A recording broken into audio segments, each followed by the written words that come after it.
And later this month, we will gather in Chicago, united as one party, where we're going to have an opportunity to celebrate this historic moment together.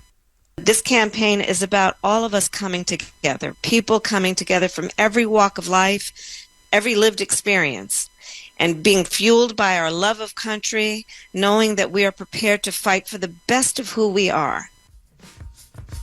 Yes, so VP Harris noted that she will officially accept the nomination this week, as she did run opposed. The Democratic National Committee's vote started last Thursday morning, and the delegates held a virtual vote ahead of the party's convention in order to finalize their nomination before a ballot access deadline that's happening in Ohio next week. Now, Harris she also met with 3 potential running mates over the weekend: Senator Mark Kelly of Arizona, Governor Tim Walz of Minnesota, and Governor Josh Shapiro of Pennsylvania. She is expected to announce her VP pick as early as Tuesday ahead of a rally. Kentucky Governor Andy Beshear and Transportation Secretary Pete Buttigieg may still be in the running, but they were not in those meetings over the weekend. Who do you think it's going to be? You still got your money on Shapiro, Shar? Yeah, that's what I like. I like Governor Josh Shapiro. I will say the rally is in Pennsylvania tomorrow, so maybe there's something to that. Yeah, they said there's nothing to that, but I don't know. I mean, it's got to be between the 3 that came to her house yesterday, over right? the weekend. But yeah, absolutely. I hope it's Governor Josh Shapiro. Yeah, I like Josh Shapiro as well. All right, so former President Trump and his running mate, Senator J.D. Vance, they're still on the campaign trail. They were in Atlanta over the weekend. Trump held a rally at Georgia State University. He wasn't so nice to them. He did that on Saturday while Vice President Kamala Harris hosted her own campaign event earlier last week. So let's hear more from Trump's rally at Georgia State University in Atlanta. 94 days from now, we're going to win the great state of Georgia in an epic landslide. And we're going to defeat crazy Kamala. Harris has the most ultra-left-wing agenda of any presidential candidate ever in history. There's never been anybody like this. And she happens to be really a low IQ individual. She really does. She has a very low IQ. By the way, I'd like to congratulate Vladimir Putin for having made yet another great deal. Did you see the deal we made? We got our people back, but boy, we make some horrible, horrible deals, and it's nice to say we got them back, but does that set a bad precedent?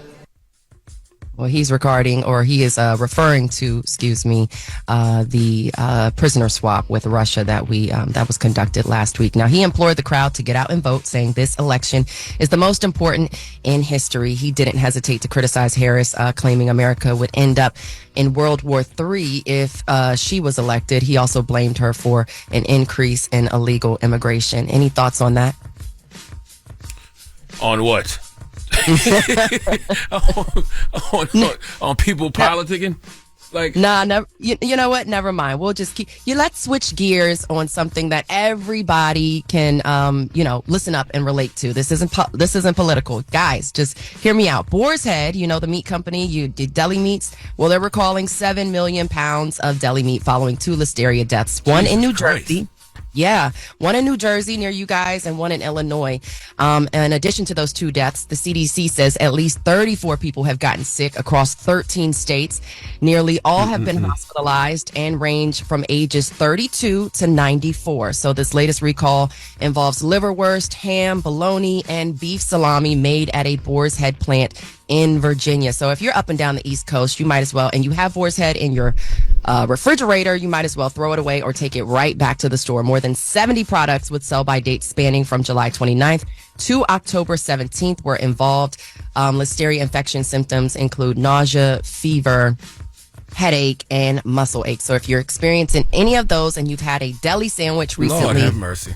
Yeah, how do you recall that, though? Yeah, that's difficult to recall because people usually, get a sandwich. They go to deli and get a sandwich and you eat it right there. Like, people don't bring that home. That's a tough one. That's a scary one.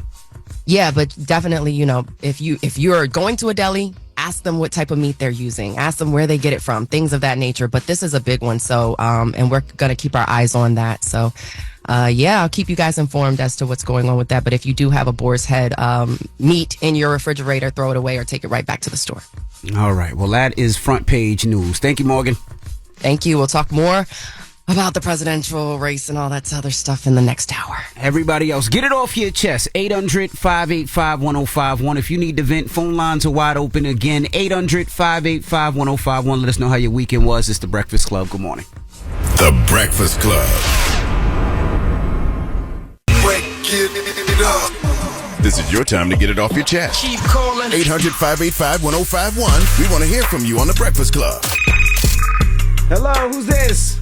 Hi, good morning. My name is Sierra. Hey, Sierra. Hey, Good morning. Sierra. Good morning. Calling you guys from Philly. What's happening in Philly this morning? What's up, mama? Well, I actually just got back from Greece at midnight last night, or this morning, I guess. Ooh, how was that? What part of Greece? So we did a tour. We went to Santorini. We went to Mykonos. We also went to Turkey. We was there for 8 days total. Oh, it's so beautiful. I went out there with my wife a couple of years back. We had such an amazing time. What was your favorite part? My favorite part was definitely Santorini. The views were great. We also had such a great time at the pool bar over in Mykonos. Yeah, did you get a chance to get on a boat out there or no? No, the cruise boat was enough for us. The cruise, so you went on a cruise, yeah. Nah, I enjoyed it. I want to bring the kids back out there. I had a great time. Well, I'm glad you had a good time out there. Yeah, we did. And I just wanted to give a special shout out for me and my best friend. Her name is Janelle. We listen to The Breakfast Club every day, but usually don't wake up this early, so we do the podcast. Mm-hmm. And she's stuck in Egypt right now because her flight got canceled. So she's going to hear this probably Tuesday or Wednesday, and I told her that whenever I get through, I was going to give her a shout out. Oh, you flew to Philly. Where did she have to fly back to? She has to fly to Cairo and then to JFK. I flew to Montreal and then back to Philly. Damn. Well, salute to Janelle. Yeah, she whenever she gets back, salute to her. Thank you, mama. Thank you. And just real quick, me and Janelle really love Charlamagne. If we can get a signed book or something, we would love that.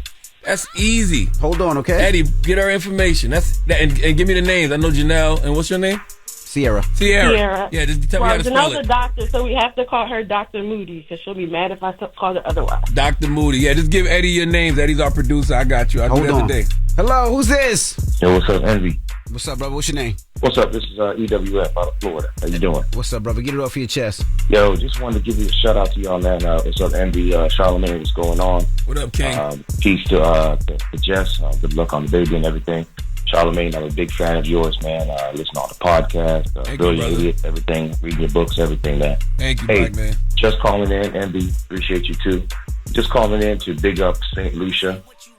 Julian Alford, the 100-meter track winner from this weekend. That's my country.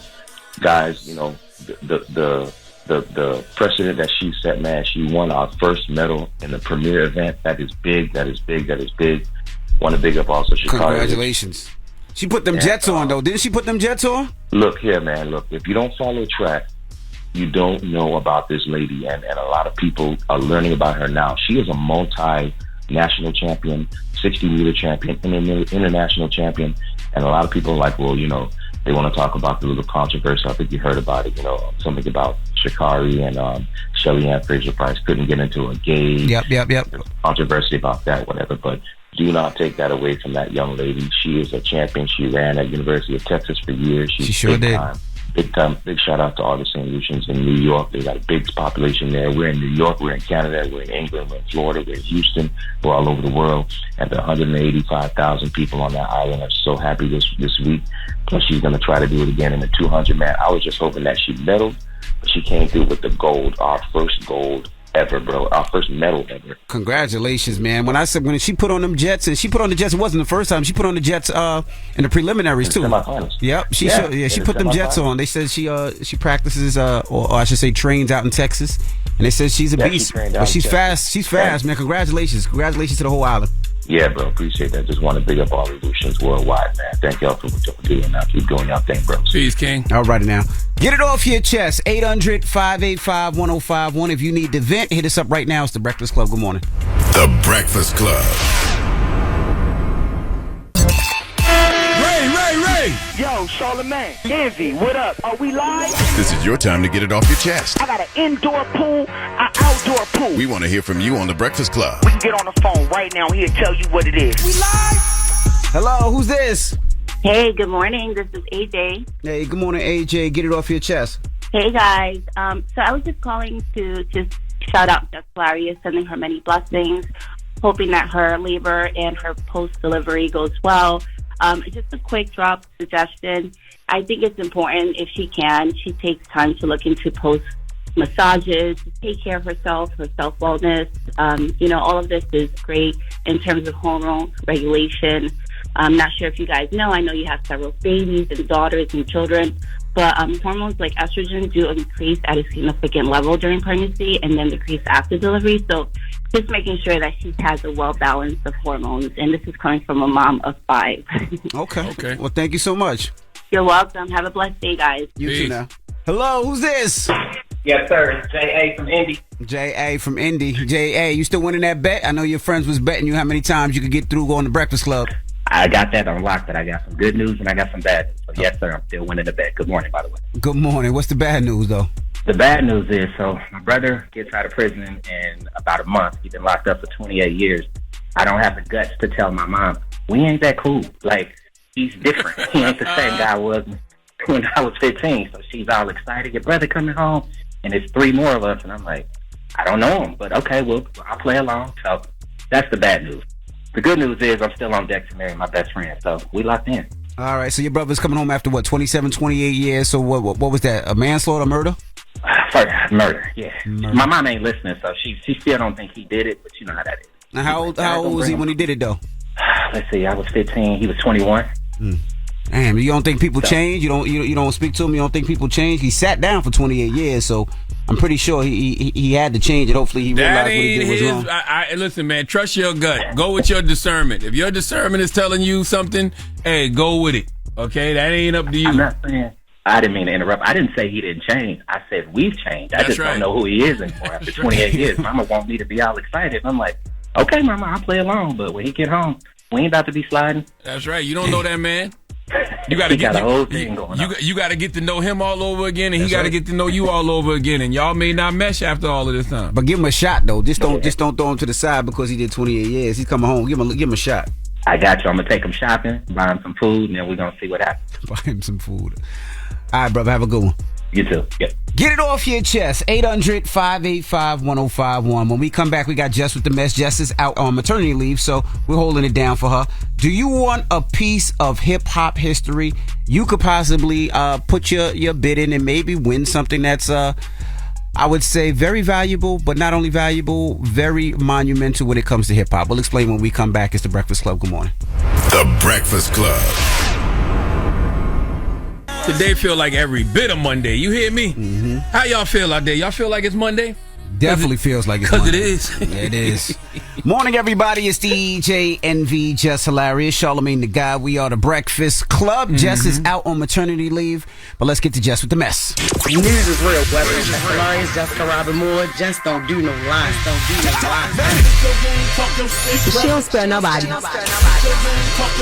Worldwide Jess, worldwide mess. On The Breakfast Club. She's a culture shift.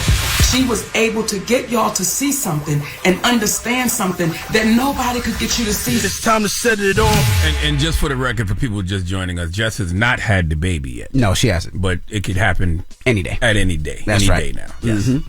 Now, do you want a piece of hip-hop history? You got a chance to own a piece of hip-hop history?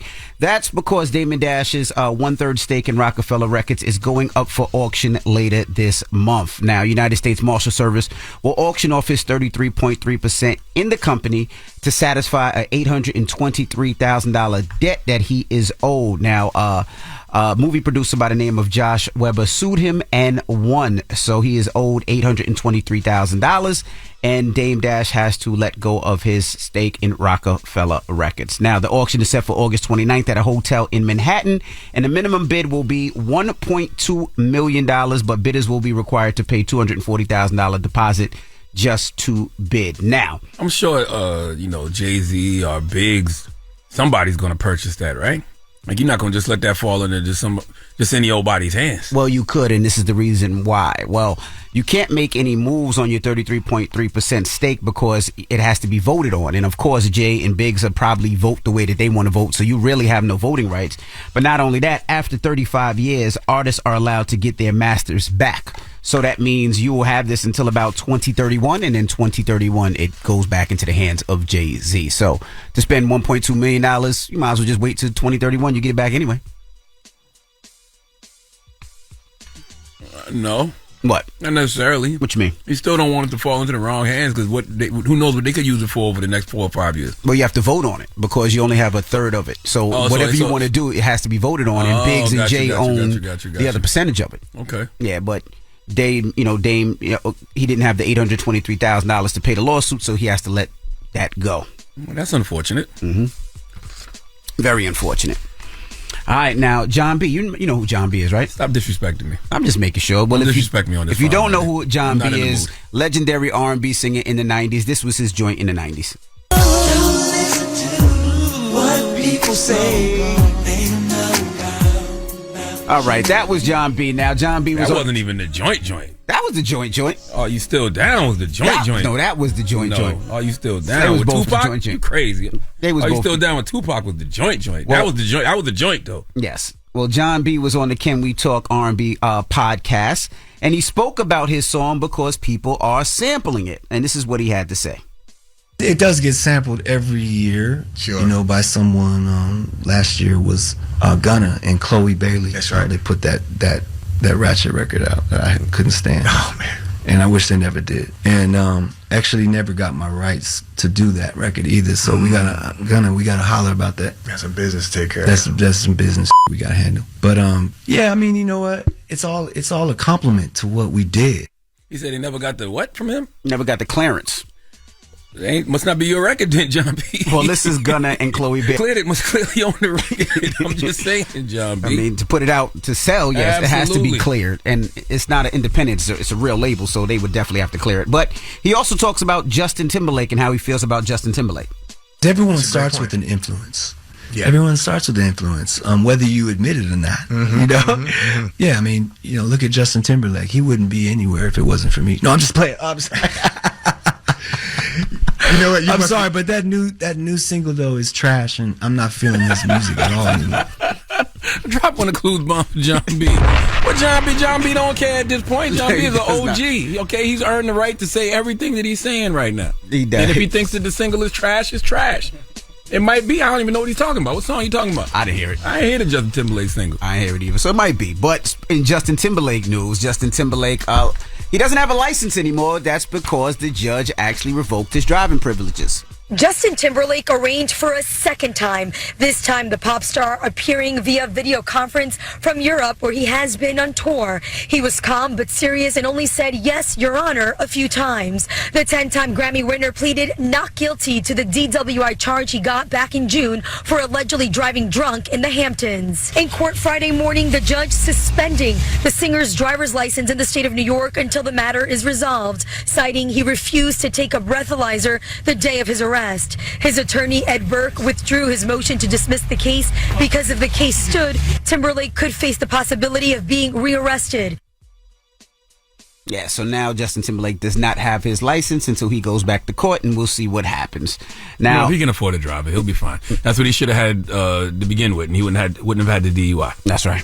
Now, lastly, could you imagine buying a car and it was once owned by Cash Money Records? I mean, when you purchase a car, we never know who really owned the car, right? Well, in this case, when the guy purchased the car, he was looking and found a notebook. When he opened up this notebook, it just happened to be Lil Wayne's old lyric notebook. Okay, that's amazing. So he decided to sell it. In 2019, he tried to sell it for $250,000, but Lil Wayne's legal team issued a cease and desist claiming they had no right to sell his lyrics. They went back in court, but allegedly Lil Wayne's attorneys never responded in the court, so the judge actually favored for the person that purchased the car. So now he's selling that notebook for $5 million. I guess I'm just trying to figure out what is the value in these things. I mean, I know what type of value they have when you're a hip hop head, but how does Lil Wayne's notebook appreciate with value over time if you're just buying it for an investment? That's what I'm trying to figure out. Well, I would think it should go into some type of hip hop museum or. But how much is that worth? I don't know. That's my point. $5 million. I mean, because people spend all that money on somebody's guitar, somebody's first outfit that they wore on a concert. So, I mean, that would be in the same. Once again, what is that worth? That's worth something because people buy it all the time. People buy these items all the time. Just because they buy it don't mean it's worth something in the long run, though. That's all I'm saying. Do these things appreciate with value? Can you pass these things on to your kids in the future and say, hey, this is an asset that's actually worth something? I think you can. I mean, especially Lil Wayne being one of the greatest rappers of all times. I mean, you look at some of artifacts and things from Michael Jackson. Give me an example. Tell me somebody whose notebook out there that has lyrics in it that is worth something. I'm asking. I don't know. I don't know notebook, but I mean, you look at Tupac's jewelry that sold for way over what he paid for it. But people that buy it are actual hip hop heads, is what I'm saying. Well, you know what I'm saying? Yeah. Like, and that's different. A ring is different than the ring that Drake bought is different than a notebook full of lyrics. If that's the case, I can start writing lyrics now and tell y'all that this was, Jay-Z from 1996 or somebody. You know what I mean? Like you can make anything up. That's all I'm saying. Well, I don't know. If you want to purchase that notebook, you can. It's going up for $5 million, and the company that's selling is Moments in Time. So if you got $5 million and you want to spend it on Lil Wayne's notebook, go ahead, and that is Jess With The Mess. Well, Jess's Mess. All right, now when we come back, we got front page news. Morgan Wood will be joining us, and then Polo G will be sitting down with us. So don't go anywhere. It's The Breakfast Club. Good morning. Wake up. You're locked into The Breakfast Club. Morning, everybody. It's DJ NV, Jess Hilarious, Charlamagne the Guy. We are The Breakfast Club. Let's get back in some front page news. What's up, Morgan? Yeah, I'm going to tell you what's up. This conversation about Vice President Kamala Harris's race, ethnicity, it's ongoing. So Republicans are defending Donald Trump's comments, questioning Kamala Harris's race. In an interview with ABC's This Week, Florida Congressman Byron Donalds called it a phony controversy, but went on to say her presidential campaign is now talking much more about her black identity. Let's hear more from Byron Donalds. Like, this is really a phony controversy. I don't really care. Most people don't. But if we're going to be accurate, when Kamala Harris went into the United States Senate, it was AP that said she was the first Indian American United States Senator. It was actually played up a lot when she came into the Senate. Now she's running nationally. Obviously, the campaign has shifted. They're talking much more about her father's heritage and her black identity. I've never seen the vice president not called Indian. I've never seen her not called black. I've never seen her not called a woman. Every single time, they talk about her being the first something, they name those three things. Yeah, I mean, but it is true. She was the first Indian and whatever. But yeah, she talks about all of those things. Yeah, she's all of those things. She is all of those things. She is. Yeah, I don't know why we have to box her in to be one or the other. And even those clips from years ago from the Breakfast Club here, that they are resurfacing where she actually says she identifies as a black woman. But this week host George Stephanopoulos pressed Donalds over why Republicans continue doubting Harris's black identity, noting that she is biracial. It's possible to be both. Trump, during an interview at the National, all this comes from, Trump's interview at the National Association of Black Journalists, NABJ, last week, where he claimed Harris has turned black, to quote him, after identifying as Indian for years. Now, meanwhile, California Democratic Senator LaFonza Butler said the former president's comments were despicable, and she made those comments while speaking to CNN's State of the Union. Let's hear from her. It is an insult. It is despicable. This is a woman who is born in Oakland, California, who has declared and lived proudly all of her identities her entire life.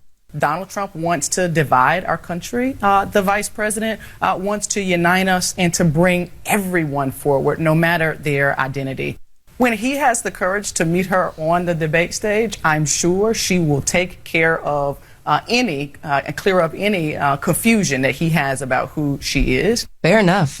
So she said that Trump's rhetoric distracts from the real problems facing the nation, and the contrast between the two presidential candidates couldn't be clearer. She adds this line of attack is the only card Trump can play when criticizing the VP. You agree? That's all he got. And I just truly believe discussing, the vice president's race is a complete waste of time. Like, I don't care about someone's identity. I care about my interests, and I look to see the issues that the candidate is pushing. What's their agenda, and does it align with my interests? Period. What folks should be discussing, what they should be focusing on is, do we currently have a healthy enough democracy to have a fair and free election? Because I believe in November we're going to see mass refusals to certify elections all over the country from Republicans. And in light of all the recent rulings that the Supreme Court has made, what makes us believe that when all these election deniers in the Republican Party and Donald Trump challenge the results of the election, if they lose, the Supreme Court won't overturn the results? These are the things we need to be raising hell about. Yeah, they only talk about two things. They talk about her race. They talk about who she dated before,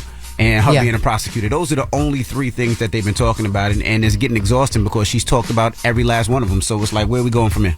I ain't gonna hold you, Charlamagne. You low-key have been calling some things out, and then they've been happening. So I got my eye on it. One thing that I could honestly say we are all interested in is Team USA. That's when we get real patriotic, right?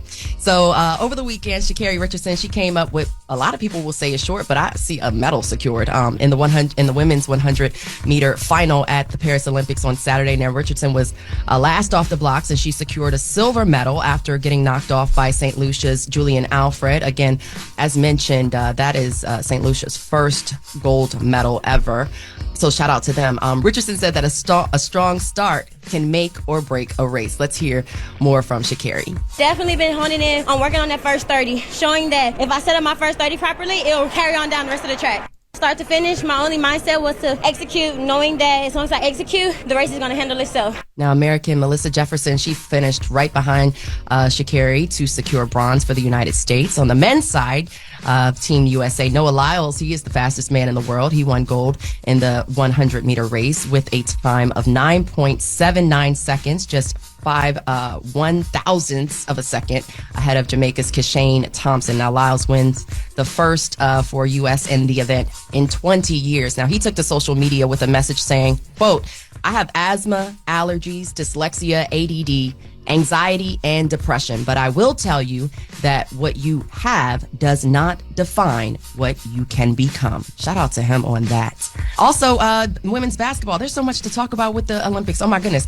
Women's basketball team will finish off group stage play in a matchup against Germany today. The U.S. team is 2-0 so far in the Olympics with the blowout wins over Japan and Belgium. Team USA met Germany on July 23rd in an exhibition game, and they beat them 84-57. So hopefully that is the case again today. Make sure you guys stay looped on everything we have right here on the free iHeart Radio app. iHeart is the exclusive audio home of NBC's coverage for the 2024 Paris Olympics. The Sha'Carri Richardson story is amazing. You know what I mean? The fact that she was barred, from competing in 2021, and then, a few years later she comes back and wins a silver. I can't do nothing but salute that.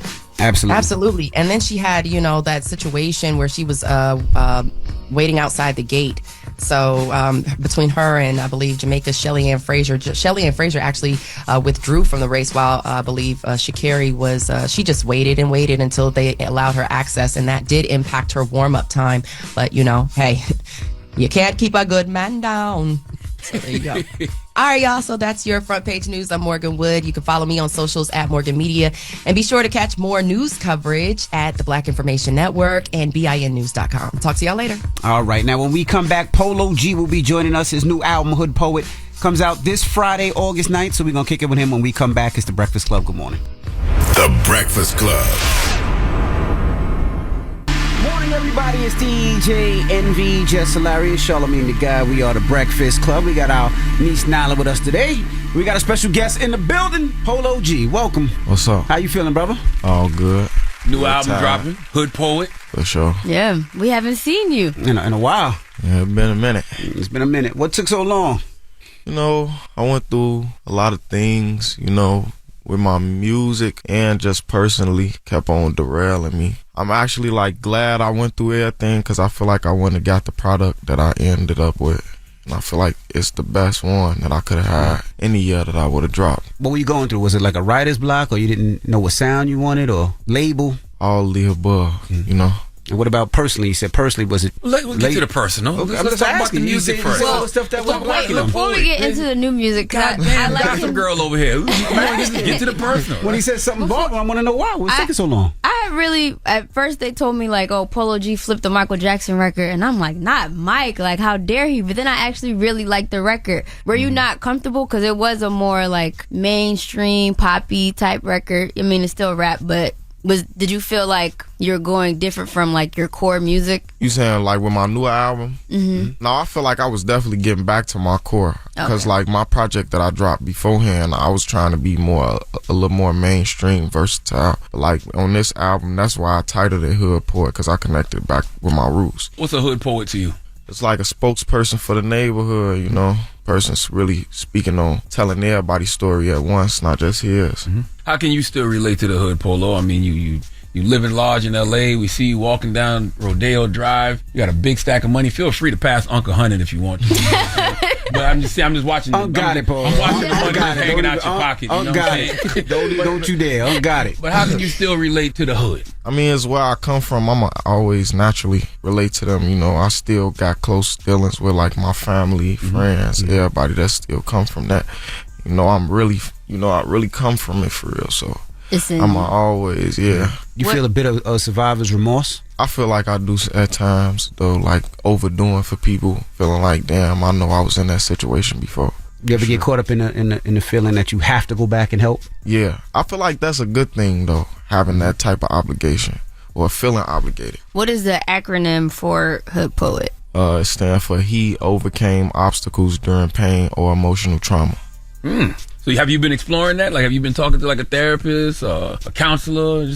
I tried a few times. Okay. Yeah, I do want to make it more like a regular thing, but I have like did it a few times before. Yeah. You gotta find the right person. Once you find the right therapist and y'all lock in, you'll be consistent. Yeah, that's what I feel like it is. Cause I saw a couple months ago where you posted, drugs and liquor help me cope with pain, but I need better vices. Have you found any better vices? Yeah, I really laid back off drinking. I ain't been drinking for a little while. I won't say that long. It's probably been only like a month, but no, I be really like working out a lot. I hoop from time to time. Like, I like being by myself. I feel like that's a decent vice if it is one, but like being by myself helped me think clearly. Now, Hall of Fame was the #1 album. Did you set any expectations for yourself when you was working on Hood Poet after having so much success with Hall of Fame?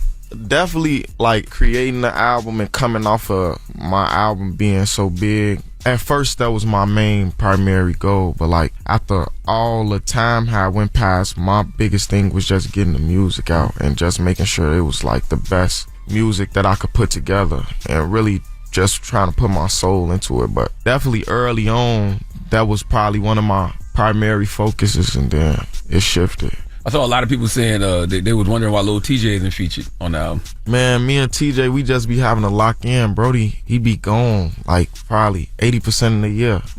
Like you can never really get a hold on. But that's still my boy. We locked in forever. So when y'all be doing records, y'all be in the studio together, like? Yeah, most of the time. That's like the only rapper that I be in the studio with. Like most of the time I just send a track back and forth. Like a lot of feature records that I have, I probably had 2 or 3 songs with Lil Baby before I ever met him in person. Me and TJ, we always lock in. We got that chemistry together. Now, you know, a while ago I gave you a donkey of the day because you was saying that you were one of the only rappers with no security. Now you got all this jewelry on, and the reason I was so disappointed because I'm like, yo, Polo has always been one of the smart ones. Yeah. You walk around all the jewelry, you got money hanging out your pocket. Why was you testing the streets in that way, Polo? That wasn't like, sometimes I feel like because I ain't always out there, people don't know like when I'm trolling or just playing around sometimes. Like that wasn't no like I'm trying to entice nobody or trying to puff my chest out. I was just really bored. Like I ain't even like, you know, I probably was 4 hours away by the time I posted that. You know, like I ain't no goofy like that. I'll just be trolling something. And that's something I've been doing since the beginning of my career. It's just like I be forgetting that I'm at a bigger point in my career where people will take down anything, and you know. So that was definitely a learning like something that I had to learn to just be more mindful. With Hood Poet being your comeback project from the break that you took, what is like the takeaway you want people to get from this? That I really put my all into the project, that I took my time with it, because this the longest it ever took me to drop a project in my career. Like I was on the cycle of dropping an album every 9 months in the beginning of my career. So like with taking so much time, it had to be the best that I could create. Were you nervous doing this album because you said that you wanted to stop your vices, whether it was drinking or drugs? So without using vices during this or doing that, were you thinking that maybe your mind couldn't put out an album, you couldn't rap without those vices? Was that a fear at all?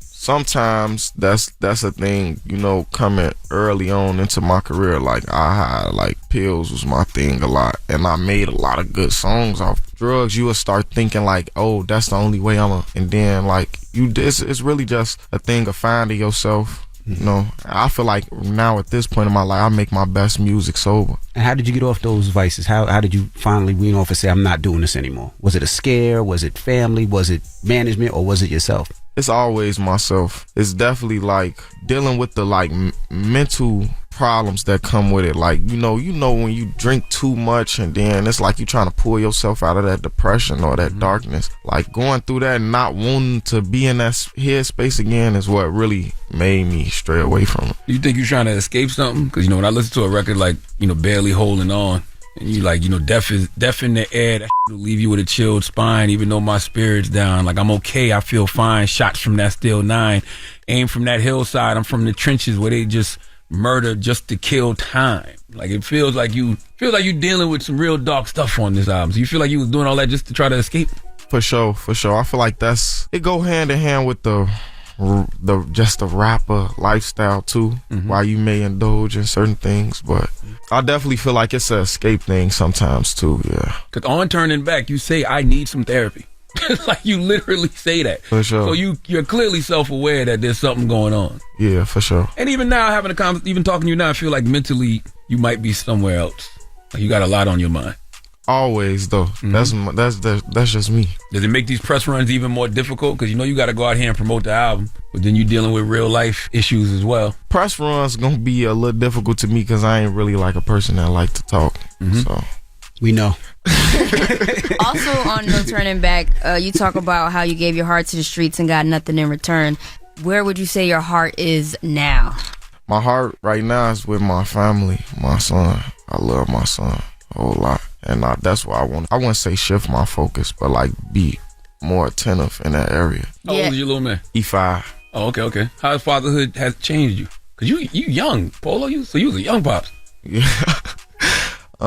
It changed me for the better, for sure. It be teaching me patience. I'm a very impatient person, but dealing with my son helped me learn to be more patient and just see the beauty in life for real.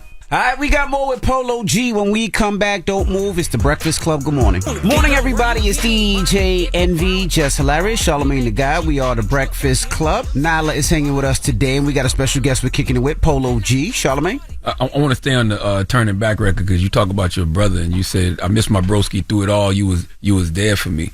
How is his absence affecting you on a day-to-day basis? And just what he's going through, because he was charged with murder, right? Yeah. I wasn't even talking about my blood brother. I was talking about my homie B Money, who passed away in 2021. Oh wow. Okay. But definitely my little brother, we was tight, we was close. So I speak to him. I be missing him a lot though. That was my dog. I mean, that is my dog. And letter for my pops, you talking about how you don't want to let your son down. Like, that is one of your biggest fears. But I feel like, you did have your kid once you got money, you up. What is the fear of that? You can take care of yourself, you can take care of your family. I just know how important it was to me, like for my father to be there for me, and definitely just being there for my son, a important thing for me, because I know how much it counts to put that time in. My pops was there for me for everything, every little point in my life, making sure we did our homework. Something as simple as hanging your jacket up, playing catch with you in the backyard. Like, that's things a kid gonna remember more than me being able to pay for anything for my son. Yeah. So it's important for you to give your dad his flowers while he's for still sure. And that's him on the record too? Yeah. That's him? Yeah. That's cool. What else did you learn from your pops? Like, I really want to know, like, how did having a father figure keep you from really, succumbing to the streets of Chicago? My pops, he a really wise person. He always gonna give you the pros or cons to any situation. Somebody that's real easy to talk to. I feel like he kept me away from or out of trouble a lot of times, or just being that voice of reason, When you having conversations with your son or interactions with your son, what do you do that you like, damn, that was my pops. My pops did this for me. Like, it's a lot of things I do. I feel like it's similar to my pops. We almost like the same person. I see that in damn near everything I do. What's your relationship now with your mother, Station Mack? Because she was your manager. She not no more though, right? No, she not my manager no more. That's my mama. I always love my mama. You just probably ain't in the best space right now on communicating terms, but that's my OG. I'm always love. Damn, how did you fire your mom? How did that conversation go? That had to be a tough one. It was just a mutual thing, It wasn't really nothing to it. Michael and Joe, Janet and Joe. Still got to be a conversation because that's moms. Like, yes, She go hard for you though. She do. Like hard. For sure. Do y'all still communicate now? Or? Not often, you know, but it's still communication there. It's just not like how it used to be. But I feel like that's just a rough patch in our relationship that'll get back to where it was. When you see family public issues spill over to social media, like, you know, everybody saw the situation between your mom and your sister, do you intervene or do you let them work that up? For sure, I'm always intervene. It's like I don't want to see no like that, you know. So I'm always try to get in between it before it go too far. That gotta What be you a mean rough go one. too far? They was fighting and shooting at each other. This is Chicago. This is Chicago. I might have to start adding Chicago with Florida. He said before it go too far. What's too far? They was fighting and shooting, Polo. Like, see, that's normal to Chicago people. Oh no, That is definitely normal to Chicago people. That was crazy. Is it even something that can be worked out, you think? Yeah, for sure. We family. I mean, I feel like cause who I am, it's just being broadcasted more, and like everybody gonna talk about it. But everybody family go through like that's accustomed to. I'm like, you know, Minus like, the shooting. No, that's normal to him.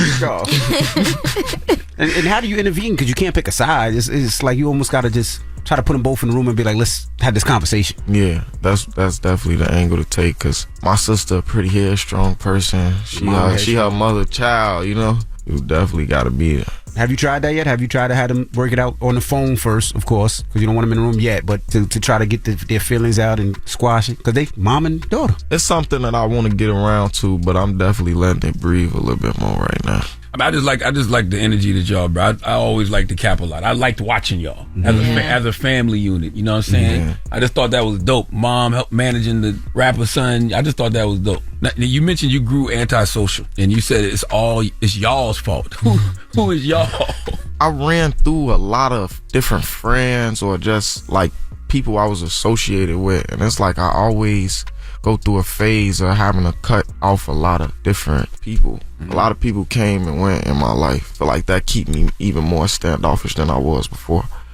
To be fair, you also are evolving as an artist, and then in personal life, and then like public persona too. So some people are just there to get you to your next phase. Yeah. But I want to talk about your creative process within this project. Can you describe? Because you said this is the longest, that it took for you to put this together. What was it like? Did you create on beat? Was it more like poems? Because it is hood poet. Like, what was that? I was locked in with a producer. I was locked in with Southside from 808 Mafia. Fire. And we had locked in for like 2 months, and we made like a large bulk of the album in them 2 months. Like probably like, let's say 8 or 9 of the 18 songs that's on there. So we was just building that chemistry and really went from there. Who else was on the project besides 808? He got a team of producers. Oh, fire. So Smack is one of his producers that I work real closely with. And ATL Jacob on there. I got Oz from Chicago. He on there. I got a lot of producers on there. Check the credits. Check the credits. Who did We A Shoot? That was Southside. I'm sure that's not how you pronounce it. I'm sure that's We A Shoot. I'm sure that's not it. But that is how it's spelled. We A Shoot. I'm sure. I don't know what. Why did y'all name it that? Because they a shoot. It sounds mad Jamaican. I don't know what accent that was. We A Shoot. Like, I don't know what that was. I put like that's how I talk. I ain't want to put Will. I think that would have sounded weird, or it would have been a weird title. That's in the hook. We got the guns. We'll shoot. No, I ain't worried about what he'll do. Are you ever nervous about that, seeing what's going on with Young Thug? Put stuff like that around, like, damn, I wonder if they could ever use this against me at any time. No, I'm not worried because I'm not doing nothing. Okay. Well, you did get arrested back in April, Polo. There was a loaded firearm in a hotel room. I don't know if it was yours, but... All right. Got you. Okay. Antisocial. You want to tell? Yeah, see, you got it, but here's the thing coming from the street. You are a legitimate businessman now. Mm-hmm. So if it's not yours, I feel like it's okay to say it's not mine. Yeah. I may not have to say whose it is, but it ain't mine. Polo G, your counselor would say, don't say anything until the court date. All right, we got more with Polo G when we come back. It's the Breakfast Club. Good morning. Morning, everybody. It's DJ NV, Jess Hilarious, Charlamagne the Guy. We are the Breakfast Club. Nyla is hanging with us this morning as we kick it with Polo G. Charlamagne? Did you see the discussion that Vlad TV was having? Where he was talking about he got concerns about you because he feels like you might have one foot in the street still. What are your thoughts about people who have those concerns? Like I said, I think they shouldn't have that concern at all because I'm not doing. I go home after I come from the studio and I don't really ain't nothing too much going on in my life. I'm just I'm just a rapper. I feel like brothers who survived the streets of Chicago, they're literally like actual soldiers just because of everything that they've experienced, the trauma, the PTSD and stuff. So is it hard finding happiness now? Because you live a great life, but is it hard actually being happy because of all the traumas of your past and things you might still be dealing with now? I feel like I cope with that stuff pretty well because like like how we were saying earlier, it is something that become regular. Like I don't really be too throwed off by like death or nothing no more. So I be really able to accept a lot of that stuff now. But I do have those moments of survivor's remorse or just like my trauma's catching up to me sometimes. But I feel like all in all, I cope with it well. I mean, I got a vice that I didn't really touch on is music, though. Right. Like, I'm always have that in my pocket to be able to deal with my problem. Are you accepting of it or just numb to it? That's the difference, right? Like learning to accept something and just being numb to it. A little bit of both. You said music is one of your vices. What are some of the things you listen to cope? Like artists or even decade? I like all type of music. I'm always on YouTube. I like R&B music or just like, I wouldn't even consider it R&B because like what category like sexy drill fall under? That's like rap and That's sexy R&B. drill. What the hell is sexy drill? It's R&B but drill. Cause I like that Kehlani song. Yeah. Yeah. That record's great. Killing the No, Kalani. The name of the song is Kalani. I'm saying, but they call it sexy drill. Why? Because you killing.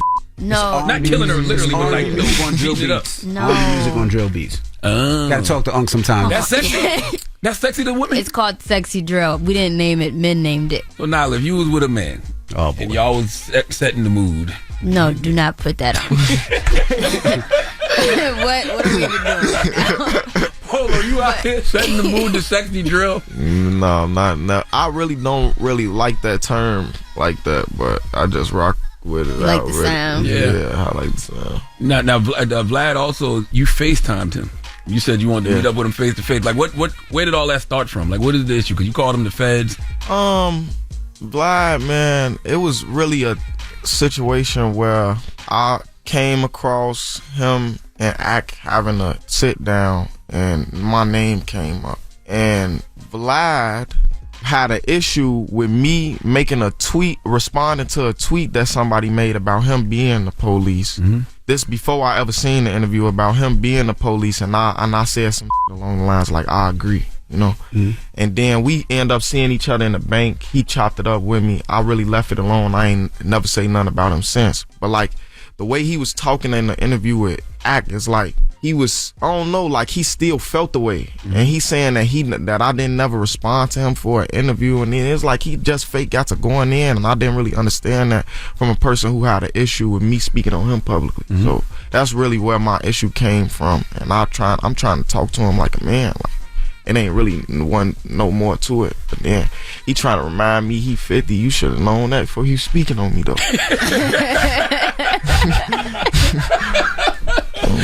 And y'all had an actual meeting?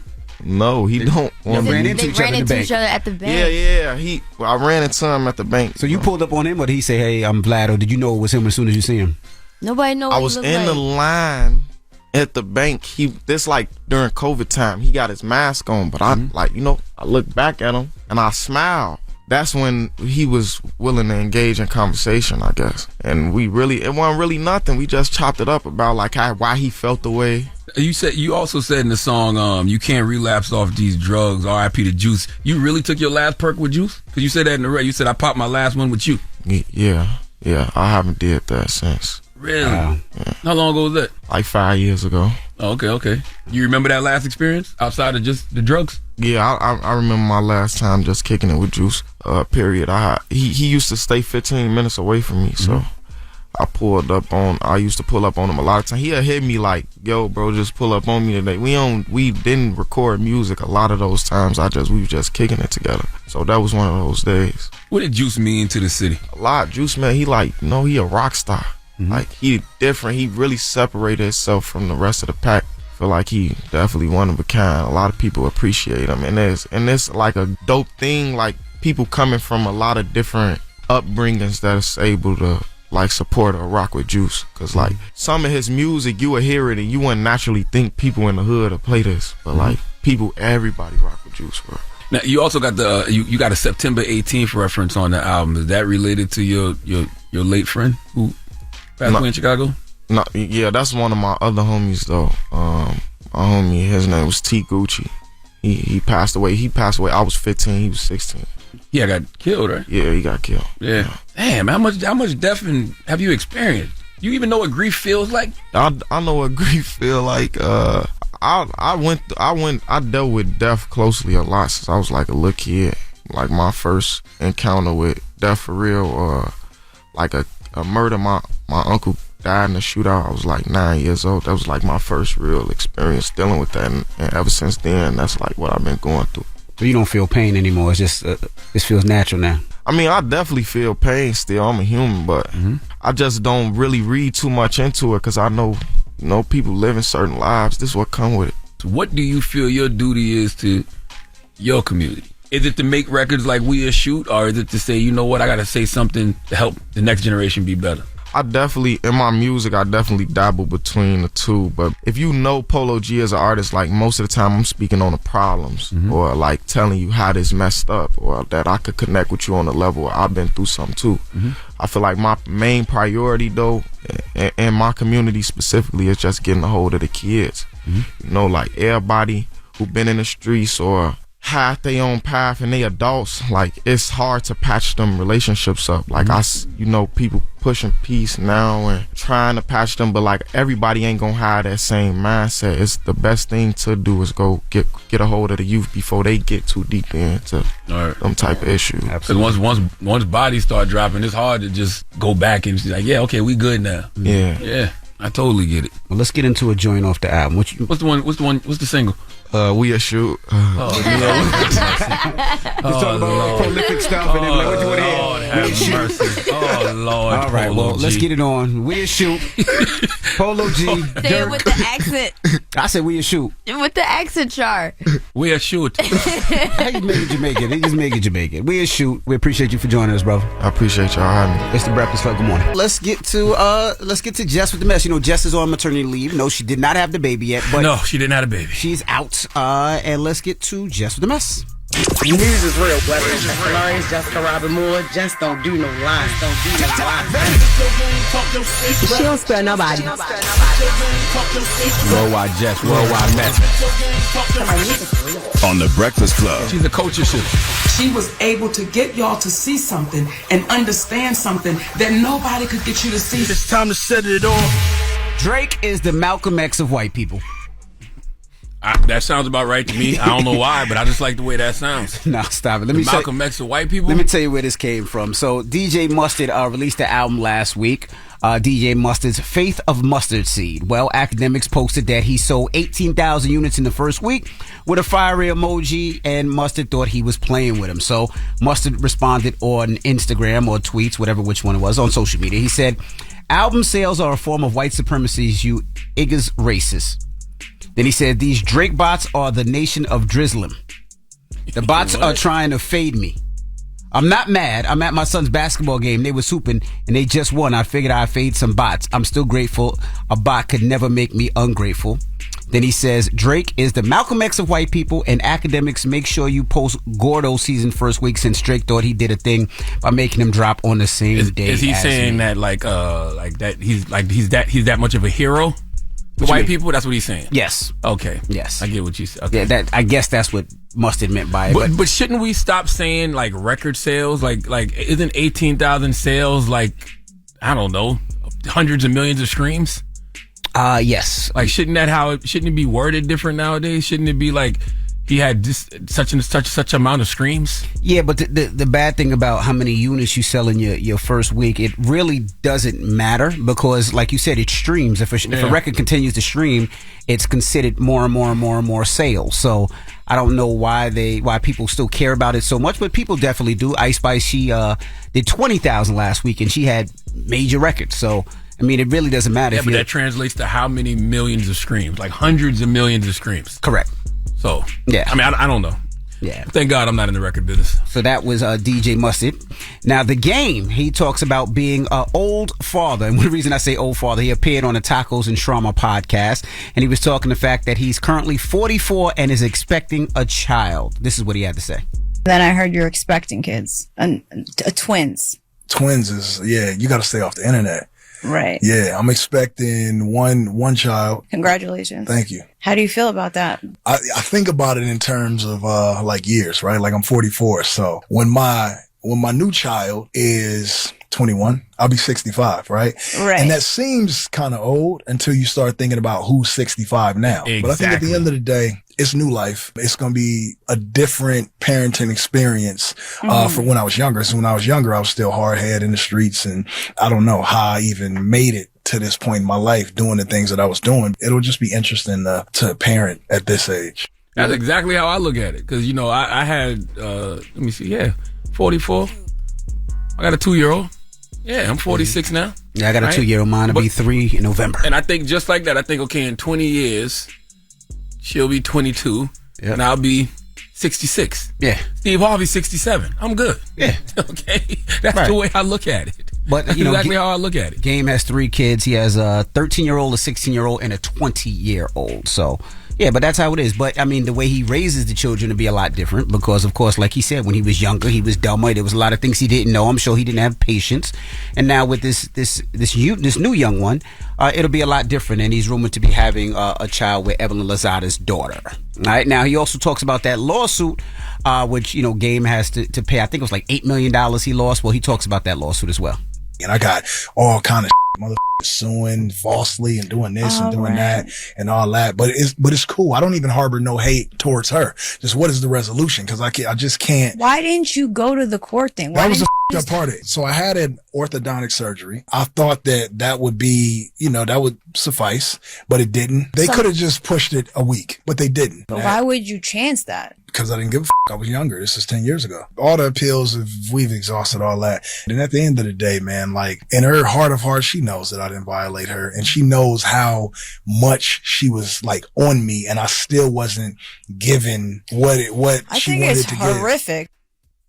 Yeah, the sad thing about that is that's why we have attorneys, and his attorney should have went to that court date and asked to get it pushed back or whatever it may be, especially if he was having orthodontic surgery, Now, also, Game said in a post, he said, any nigga that smokes hookah in 2024 can jump up and land in the splits. He said that. Can you do a split, Envy? Shut up. Because you definitely smoke hookah. Shut up. Saucy Santana said you was gay. I'll never forget that. Drop on the clues box with Saucy Santana. He did not say I Saucy was gay. Santana said any man who smoke hookah is gay. He didn't say I was gay, And then he posted a picture of you smoking a hookah. No, because you posted the picture and added him, and he reposted it. Why would I do something like that? Because you. I don't even sound like that, and I would do. Everybody knows that's what you did. All right, now, and lastly, shout out to 50 Cent. We'll be in Shreveport, Louisiana this week. He's doing his Humor and Harmony weekend, and we're bringing the car shows down there. So if you're in the surrounding cities, make sure you pull up on us all weekend long in Shreveport. But 50 wins, it says, $1 billion lawsuit. So let me tell you what happened. Now, Judge Torres ruled in favor of 50 Cent in a $1 billion lawsuit brought against him by former drug kingpin Corey Ghost Holland. Now, Corey believes that the whole Power series is based off of his life and was suing for $1 billion. And the judge ruled that no, it's not true. It wasn't based on his life. So 50 responded on Instagram. He said, "Fool thought he was Ghost. The F wrong with these ninjas, man. Laugh out loud." So 50 won that lawsuit, so he won't have to be paying any money for that. No, God bless. Mm-hmm. And that is... Why would he think he was Ghost for real, though? What did he see in that show that made him say that's my life? Well, I guess his nickname is Ghost, or maybe he thought it was based off his life, but... Man, ain't nothing about Power realistic. Fantastic show, okay? Anybody that was moving like that in real life would have got caught a long time ago. Long time ago. Okay, Tommy had the same car at the scene of every crime. Okay? Cut it out. Yeah. So he lost that, and 50 won't have to pay that $1 billion. All right. Now, when we come back, we got Donkey today. Who you giving your donkey to? Man, there's a police officer named Zachary Hyde who needs to come to the front of the congregation this morning. We'd like to have a word with him. Today's lesson, kids, is about irony. Okay? Okay. All right. We'll get to that next. It's The Breakfast Club. Good morning. The Breakfast Club. Your mornings will never be the same. Some donkey todays just saw themselves. I've been watching Charlamagne. I was ready for it. I never heard of donkey the other day. What is it? Say it again, Charlamagne. I'm a donkey. Yes, you are a donkey. I'll show you how to act a donkey. Everything that Charlamagne is saying is true. Donkey of the day for Monday, August 5th goes to an Arizona police officer named Zachary Hyde. Now, it's a teachable moment in this story, and the teachable moment is simply about irony. Life is too ironic. Okay, it takes sadness to know what happiness is, noise to appreciate silence, absence to value presence, Fergie singing the national anthem to appreciate Whitney Houston singing the national anthem, dry vagina to appreciate that gush gush. I'm just trying to paint a picture for you to let you know that life is ironic, and you will immediately understand the irony in the story when you hear it. Let's go to AZ Family 3 TV for the report, please. Tempe officer honored with the Hero Award at the annual Mothers Against Drunk Driving banquet a month ago was just arrested for DUI. State troopers pulled over Officer Zachary Hyde early Wednesday morning. He was off duty. He's on admin leave now pending a full internal investigation. Damn. Officer Zachary Hyde, police officer honored by MAD only to get caught driving under the influence after being honored. Y'all know what MAD is, right? The Mothers Against Drunk Driving, who fight tirelessly to prevent drunk driving and support victims of the reckless behavior we call driving drunk. You, Zachary, were Officer Jekyll when you got honored, but you became Officer Hyde when you got that 80 proof potion in you. Okay, Zachary got honored by MAD for keeping our roads safe, only to become part of the problem. You would think being honored by MAD would be a badge of honor. Okay, you'd have some pride about that, a reminder to uphold the very values you were recognized for, right? Nope. Officer Hyde decided to go from hero to hypocrite, and that's why I believe he might have been set up. Now, I don't mean he wasn't drunk. He was drunk, okay? He was drinking and he was driving, okay? He chose to get inebriated. He chose to drive. But I do believe Zachary was set up, okay? He got this award, and one of the other officers or somebody in his life that knows him was hating. Okay, they was like, hell no, Zachary drinks more Maker's Mark than me. All right, he was just drunk driving last night, and he's getting rewarded by MAD this afternoon. Might have to drop a dime on that ninja. Okay, that's what I think happened.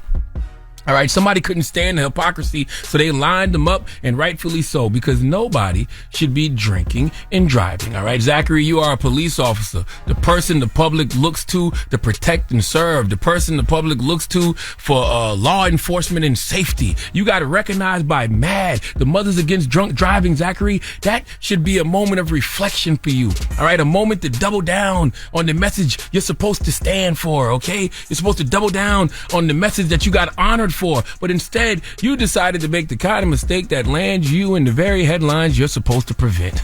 Okay? Damn, Zachary, you know you had a rough day when you're honored by MAD in the morning and end up needing their services by the evening. Okay, what if he was celebrating being honored by MAD and that's why he got drunk in the first place? What if he thought the award came with a few free drink tickets? I'm just trying to make sense of something that doesn't make sense. And the reason it doesn't make sense is because it's just simply the irony of life.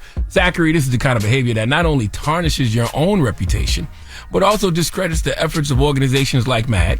And this is just another reason why we, the public, don't trust law enforcement. Okay? You had one job, Zachary.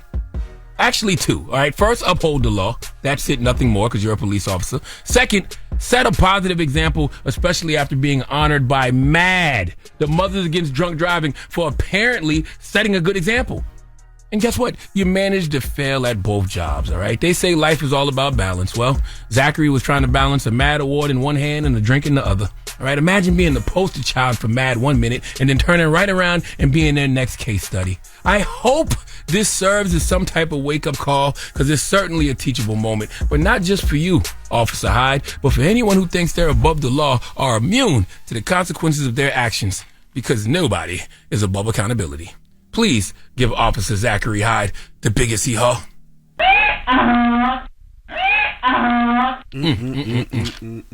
Tell me about it. Jesus. All right. Well, thank you for that donkey today, sir. Yes, indeed. Now, when we come back, let's open up the phone lines. 800-585-1051. Now, During Jess With The Mess, we were reporting about the game, and the game was talking about being an older parent. He's 44 years old, and he's about to have a baby. And he says when he has this baby, when the baby's 21, he'll be in his 60s. So let's open up the phone lines. 800-585-1051. These are for anybody that has older kids and younger kids. How has your parenting changed as an older parent versus a younger parent? That is the question. 800-585-1051. I'll start with you, Charlamagne. We have a second. You know, you have a young child, 2 years old, but then you have an older child. So how has your parenting changed? I don't know if my parenting changed. I've changed, right? Parenting changed a little bit. I have more patience now. I have no idea. Here's the thing. I wouldn't know if I got more patience or not because, you know, my oldest is 16. You know what my head was at 16 years ago? Neither do I. Okay. All right. I don't know what I was on 16 years ago, but I was not on what I'm on now. So that's what changes. You change as an individual. Well, yeah, I would say, you know, definitely patience, but also I think the knowledge that you know, like you said, you have evolved. So you're able to definitely instill that in the younger kids, because the older kids was kind of like there's no instruction manual. You're learning as you go along, right? And you're still learning as you go along because, you know, as the kids get older, like, you know, the 2 is way different than 16. That's correct. All right. Way different. So even like myself, even with the trampoline, like my kids the other day was like, yo, get on the trampoline with me. And when Madison was younger, I'd be on the trampoline with them all day long. This time I'm like, damn, if I get on that trampoline and something happens, I ain't gonna heal fast like I would heal before. The hell's gonna happen to you on the trampoline? You can fall, you can hurt your legs, you can on the goddamn trampoline. Yes, on the goddamn trampoline. I don't want to take that risk. The trampoline bounces. Yes, and you could bounce and hurt yourself. How? I don't know, but I want to figure it out. You probably try to jump so high and jump out of the trampoline and fall on the ground. No, but you do tricks like you do backflips, you do front flips. I know. I don't do that. See, yeah, but you the type to get hype off Simone Biles watching the Olympics and then go outside and try to do the same thing. So that ain't how. There's a lot of people out there that I'm sure have tried. You know what I do when I get on the trampoline? What? Popcorn. I lay down and let the kids jump all around me, okay? Because at the same time, you don't know how to age. You don't know how to age gracefully. I'm 46 years old, so when I go lay down on the trampoline, I'm catching me a little nap. Oh, you catch a little nap? So I'm getting my little nap time and letting them do popcorn at the same time. Oh, so you quote unquote watching the kids, but you really taking a nap? Absolutely. Oh boy. 800-585-1051. Let's discuss how has your parenting changed as an older parent versus being a younger parent. Let's talk about it. It's the Breakfast Club. Good morning. The Breakfast Club.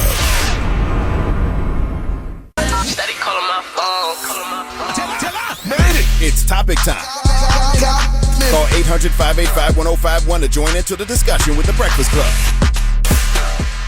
Morning, everybody. It's DJ NV, Jess Hilarious, Charlamagne the Guy. We are the Breakfast Club. Now, Jess is on maternity leave. No, she didn't have the baby yet, but she's on maternity leave. Baby will be here soon. Any moment. That head is right there by that cervix. Mm-hmm. But we're asking 800-585-1051. We're talking about being an older parent. Now, this conversation actually comes from the game. He was talking about he's about to have a baby, and when the baby's 21, he'll be in his 60s. So we're asking, how has your parenting changed as an older parent versus a younger parent?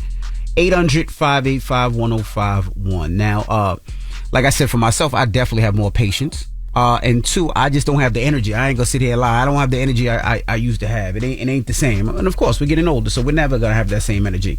I definitely don't have the same patience. That's one thing kids do not give me. My kids ain't nothing about the kids do not teach me patience in no way, shape, or form. Yeah, I just think that you change as a person. You know, like I definitely feel like, you know, my 2 youngest daughters are getting the best version of me, a more present version. I guess that's what I would say. More present version. I'm more present. Yep, absolutely. Because, 16 years ago, I was ripping and running. My mind was not where it needed to be in regards to fatherhood, in regards to, I wasn't even married yet at the time. So, yeah, I would say I'm more present now. That's what age does for me. It makes me a more present parent. Yeah, definitely. And you realize what's more important. Like you said, when I was younger, I was chasing the bag. I was chasing the check. I was, trying to make as much as that I can. But now I'm trying to chase being home. I'm trying to be home as much as possible. I'm trying to spend, every last moment with them because I enjoy it and they enjoy it. But let's go to the phone lines. We have Naya on the line. Naya, good morning. Hi, it's Nia. No, I'm sorry, Nia. It's okay. So I am a younger parent, but I have experience being a younger mom just because I had experiences with my cousins having kids young, and we just, it takes a village. But The only thing that I can say is that with time you get more experience, and I'm so nervous, I don't know why, but basically I forgot what I said. But we listening. We got you. We hear you. Okay, so when you're an older parent, you know how things get fine. With time things get wiser. You get wiser and you get more experience. So I think when you're an older parent, you just take experiences of yourself and you have more time socially and mentally. When you are younger, you're trying to live your life, also taking care of a child. That's right. Yep. It's different. You take experiences of others and put into that child. So I just think when you're older, you're more present. You're more present. You're more present when you're older. Thank you, Nye. Now, also, I would say that even with dealing with life, it's a lot different. Like, I don't remember watching the debates with Madison and Logan, who is 22 and 20 now, but now my 11-year-old, my 10-year-old, my 7-year-old, we're sitting there watching the presidential debates and explaining and breaking it down what things actually mean. Are they watching because they want to watch, or just because you got it on TV? A little bit of both. A little bit of both. Hello, who's this? Hello? Yo, this your boy, Dre Day, all day, every day. What's up, Dre? Peace, Dre. Good morning. Hey, how's it going, fellas? Good. We're talking about how has your parenting changed, being an older parent versus being a younger parent. So, man, I'm an old guy with a baby. 50 years old. I got a 7-year-old. I had my first at 19. He's 31 now. Mm-hmm. So that's a big gap between the 31 and 7. And everything changes. When you're old and you got a baby, you're more patient, more established. Kind of wish I had a wait until I was old to have all the kids. You know what I mean? You have time to PTA, have time to play.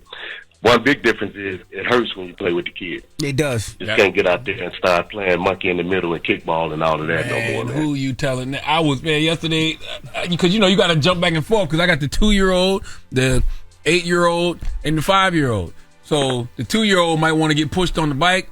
The 8-year-old want to shoot basketball. So you got to do all of these different things, and you're trying to get all of them to do one thing at once, and they don't want to. Oh, Lord have mercy. See, I'm with you, Dre. See, a game of kickball, everybody want to play. Madison, who's 22, she will want to play. The 11-year-old, 10-7, and the 2-year-old's happy just rolling the ball. So I get them all to play. I try to get them all to play games that they enjoy.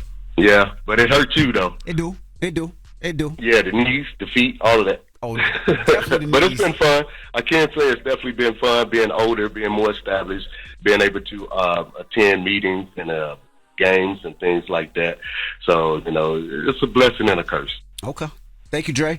800-585-1051. If you're just joining us, we're talking about parenting, all right? Has it changed the fact that you're an older parent versus a younger parent? This conversation comes from the game, who has a baby on the way, but he is in his 40s. So he's saying when his child is 20, he's going to be in his 60s. So he was talking about the different ways he parents. So let's discuss. 800-585-1051. It's The Breakfast Club. Good morning. If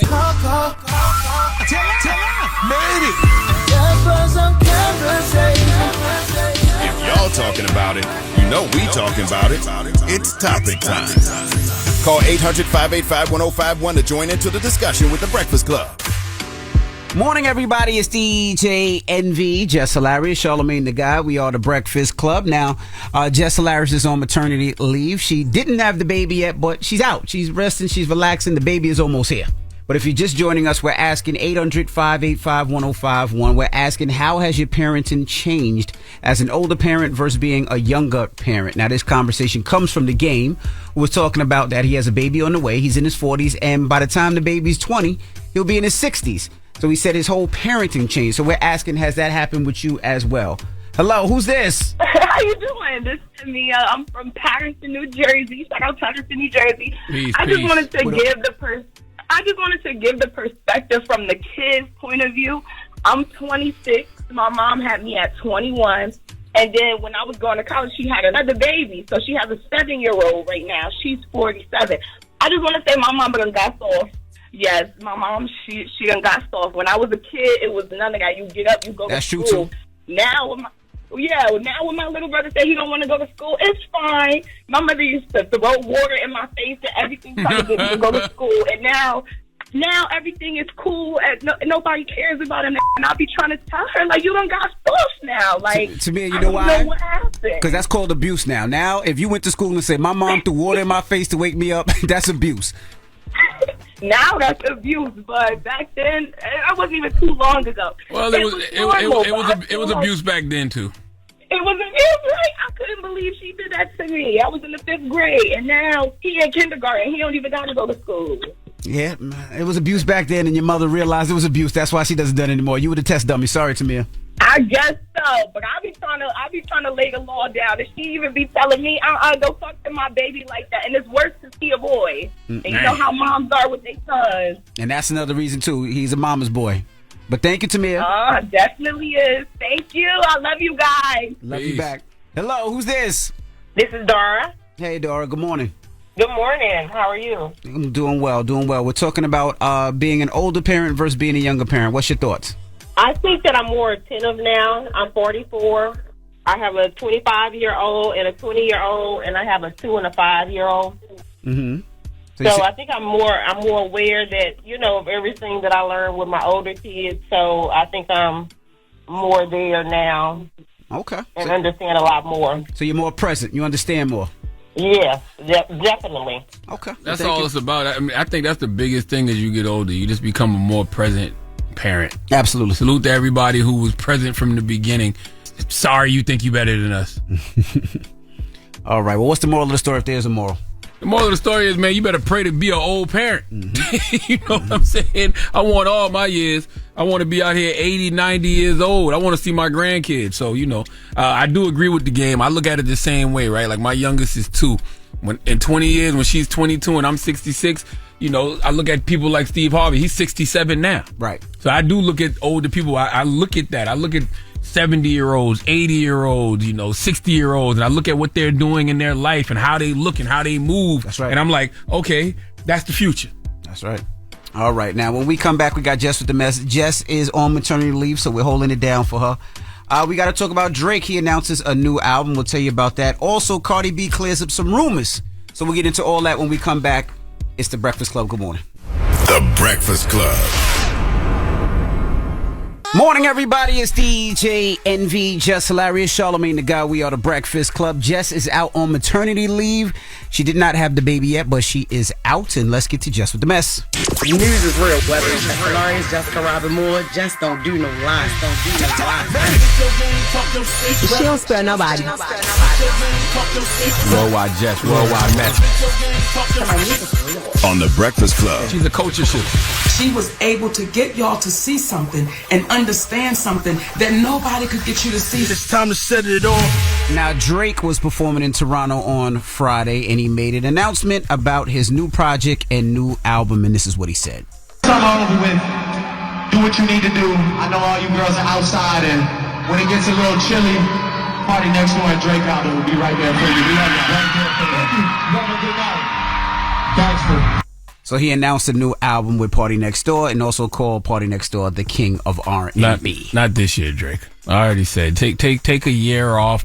Let nostalgia bring you back. All right. It's gonna be interesting to see how that project is received, though. Yeah, but if it's an R&B project and it has some joints on it, people gonna love them joints. People always seem like they always, want R&B music, especially good R&B music. Yeah, I just don't know if this is the year for Drake to put out anything.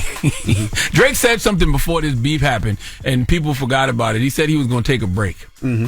I think he should have listened to himself.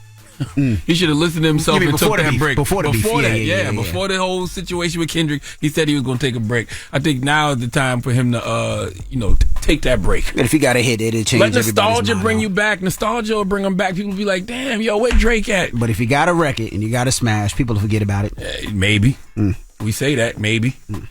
Now, Amber Rose, she recently appeared on Kickstream with Aiden Ross and was talking about a bunch of things. Hold on real quick before you finish that. Yeah. You know why it's going to be hard? Wow.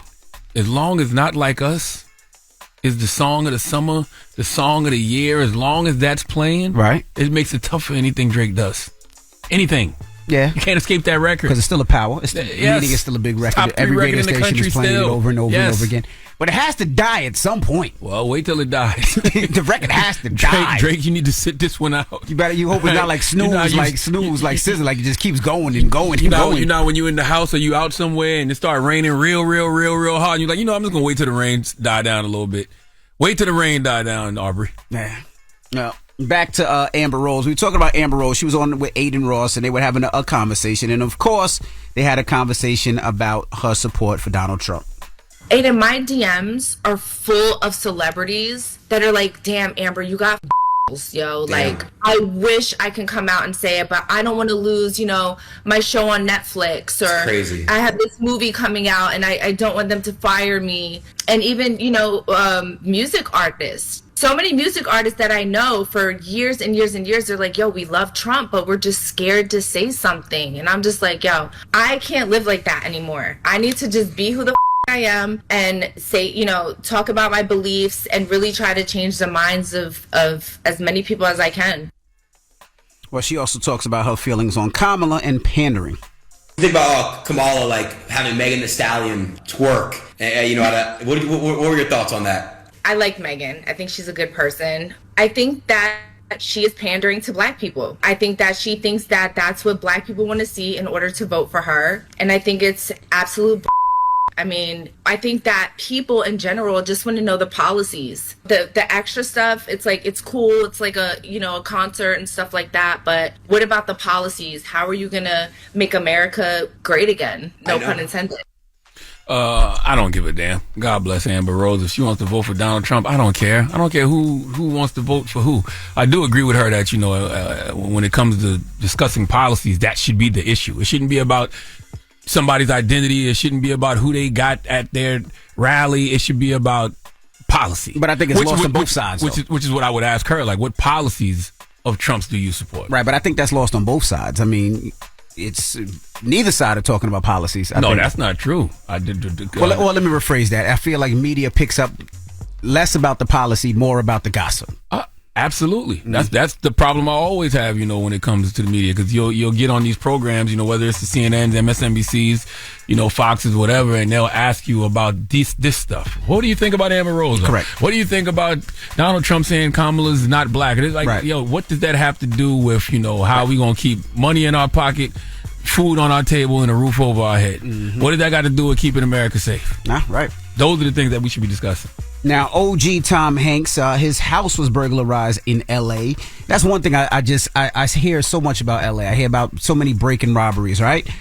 He was out of town. They broke into his guest house, broke the window. The alarm went off. It didn't stop them. This was broad daylight.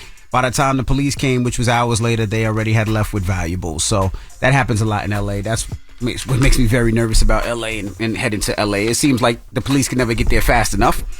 And lastly, last week, Jess reported about Cardi B and her filing for divorce from Offset. Well, she wanted to clear up a lot of the rumors that was circulating. So she said, okay, this is getting weird, because I can say he helps me, meaning Offset helps me a lot with my businesses and kids. It was a rumor that they said that he was unsupportive. She says, never in my career, no matter what I went through, I had friends or family to go through media, so I don't know who is the damn source going to People magazine. Even with my filing, I'm not asking for child support. My claim is for him to only pay for the bills he already pays on the kids and the new one. And by the way, I'm so happy y'all know I'm pregnant now, so I can stop wearing those damn schoolgirl skirts. Laughing my ass off. And that is Jess with the Mess. All right. Oh, you know what I want to tell people, man? What's that? This Saturday, right? Saturday, August the 10th.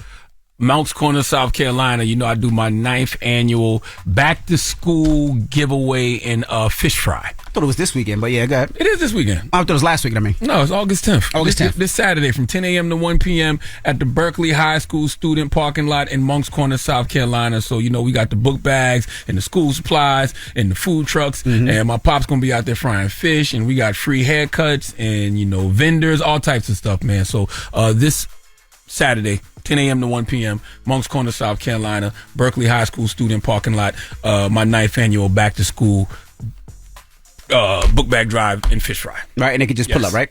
All you got to do is pull up. Okay. And we take care of the rest. All right, and this week, of course, we're going to Shreveport, Louisiana for 50's Humor and Harmony show.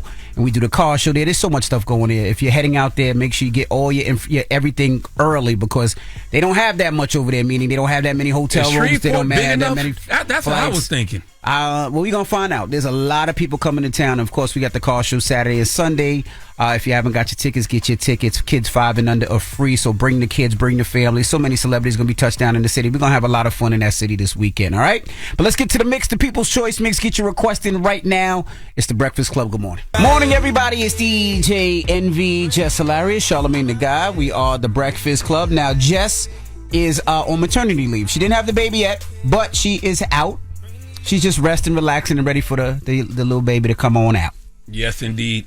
So sending her positive energy. Mm-hmm. Sending her healing energy. Absolutely. She gonna have the baby at any day now. Any day now. Yeah, the baby date now is August 17th. That's the due date, but it looks like the baby gonna come a little sooner than that. And I think Jess, speaking to Jess yesterday, she ready for the baby to come on out. But salute to Jess, and hopefully you enjoy your maternity leave. All right. And also we got a salute to Polo G for joining us today. His album Hood Poet comes out this Friday. Yep. So make sure you check out the interview on YouTube right now. And when we come back, we got the positive notice, the Breakfast Club. Good morning. Morning, everybody. It's DJ NV, Jess Hilarious, Charlamagne the Guy. We are the Breakfast Club. It's time to get up out of here. Charlamagne, you got a positive note? Yes, I do, man. And I want to say this to everybody. Everyone makes mistakes in life. You know, I'll be watching social media sometime, and you know, I was actually thinking about that this weekend when I saw everybody mad at Kalani and Chris Brown taking a picture together. Mm-hmm. And it just made me think that, everybody makes mistakes in life, but that doesn't mean they have to paper them for the rest of their life, okay? Sometimes good people make bad choices. That doesn't mean they're bad. It means they're human. And one day, you're going to need that same grace that you're not giving to somebody else, okay? Okay, have a blessed day. Breakfast Club, bitches! Y'all finished or y'all done?